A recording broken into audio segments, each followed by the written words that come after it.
Hey everyone, Kevin Markey here. I'm going to walk you through how to use the free retirement budget planning spreadsheet. If you haven't downloaded it yet, throw a budget down in the comments and I will send you a link to download that for free.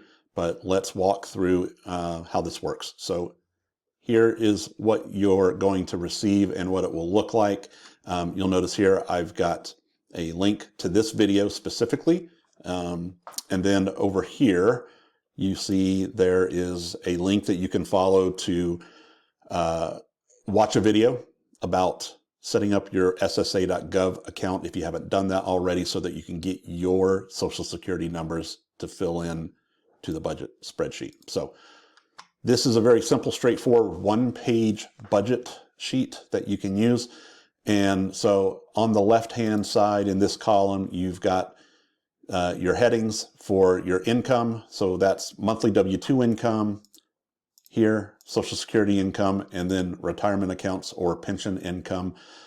And then down below, you've got all of your different expenses by category. So these are all the most common ones, and you can edit these to be whatever you want them to be. So just click into the field, come up here, and you can change it to rent if you didn't want to have a mortgage, for example, and you're actually paying rent on an apartment or on a house. So that's how you modify these. You come down here. If you don't have natural gas, you can replace it with something else. But I would leave the rows intact. Unless you're really fluent in spreadsheets, I would just leave everything here as it is and just rename these categories as you see fit, so that it represents the expenses that you actually have. You may not have some of these and others that you might have. So adjust that to your particular situation. So the way you'll do this, this first column here is your current monthly situation. So this is a great way to see what you're doing today. And you're going to plug in right here where I have this highlighted, your current income. So if you've got a job and you receive W-2, you're going to put in your total monthly pay. I would put net pay, what you get every month. And so you, your spouse, your partner, if it's just you, put whatever the total income is for the month in that field. And if you're not retired or nobody in your household is retired yet, then your Social Security income and your retirement account / pension income will be 0. You won't fill anything in those categories until you start looking at these other options for retirement. So once you enter your income, it's gonna total that here on row 7. So you get your total income there, and then you're going to plug in the amount of your different expenses that you have today. And so you fill all those in, and you can see I have additional rows here for other expenses. If you need to add more, you just simply come in here, highlight that, type in the name of the expense, and then you've got, I think there are 18 additional rows there where you can add bills or expenses. So this will subtotal all of your monthly expenses on this row 48 right here. And then it will calculate by subtracting your total monthly bills from your total income.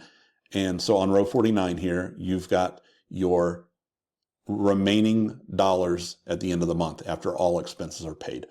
So that's the current month. So now we're going to look at these scenarios that you're going to build. So if you decide to claim Social Security at 62, all the way up to age 70. So 62 is the earliest that you can claim Social Security, and 67 is the highest, or the highest age that you can claim it.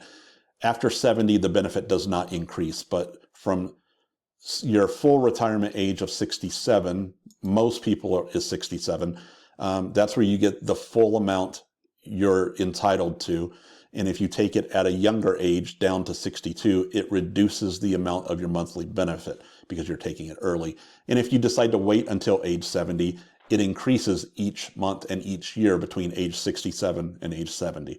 So the way this works is you will fill this out the same way that you do your current monthly amounts here. So you come over to retirement at 62 and you build a scenario. So you have to determine if at 62, are you still going to have any income coming in from a job? And if so, fine. You plug that in here. Or if you're retiring at 62, but your spouse is still working, again, still put what that total income is. And you'll see as you go across, those numbers are going to change depending on the age that you retire. This next item, Social Security income, this is extremely important. And in order for this budget to work properly, you've got to have this amount for it to work. So that's why I have the link here to the video that walked you through setting up your SSA.gov account so that you can get your personal Social Security payments that you can expect when you claim Social Security, because it's based on your contributions.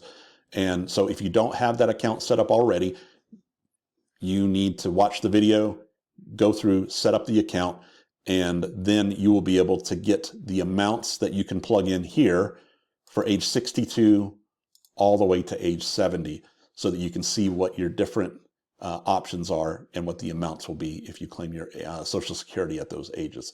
So let's come back here to column D, retirement at 62. So you're going to plug in your total income from employment, side hustles, jobs, whatever that happens to be, and then whatever amount you get from your SSA.gov account if you retire at age 62, or claim Social Security at age 62 rather.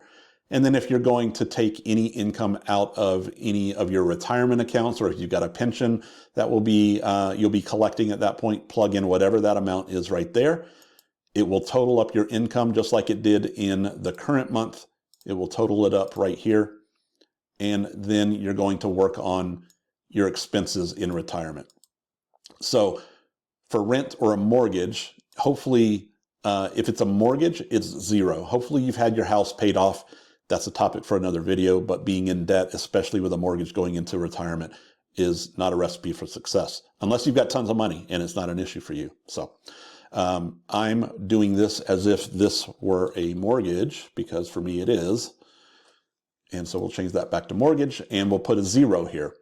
And then for property taxes and homeowners insurance, even when the house is paid off, you're still going to have those expenses. So I plug in what those are expected to be.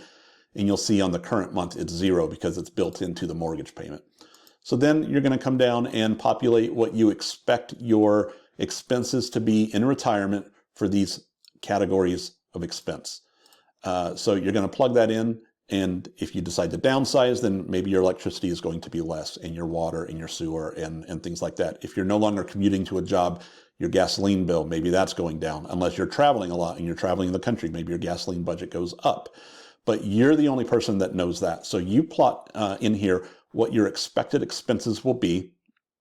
And again, it totals up your expenses at the bottom and then calculates what's left over at the end of the month. So this is the tool that you should be using to project your current situation as you look forward to retirement. And you will know, based on what you're going to expect to receive in Social Security at what particular age, so that you can determine if you've got a surplus or if you've got a shortfall and you need to find additional sources of income, you need to wait longer to retire.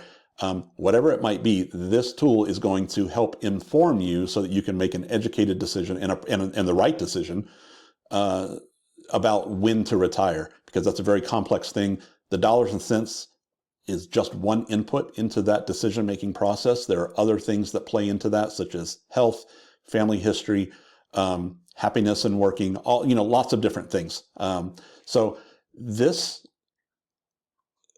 scenario that you've built for age 62, you're going to replicate for age 63, 64, and so on up to age 70. You can do it for all of them, and you're just going to pull the Social Security amount from your SSA.gov account and plug it in based on the age that you're choosing to look at. And then your expenses, likely for each scenario, are going to be the same in retirement. But maybe as you get older, some of the categories will change. So just, for simplicity, you can copy what you have here by highlighting all of the expenses down to the last one.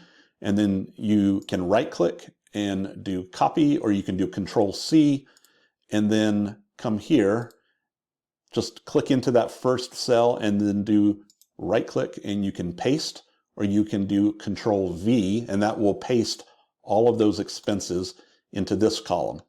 If you project that those expenses will be the same all the way across, you can just copy and paste in each column. And then you've got your scenarios built out all the way to age 70. So this is just a walkthrough to help you utilize this spreadsheet. Hopefully you find this useful. I would love if you would leave any comments down below on how it's worked for you. If you have any suggestions on how to improve this, I'm very open to that and would be happy to look at a future revision that may make this more effective for you. So if you have any questions, throw them down in the comments. Otherwise, happy planning.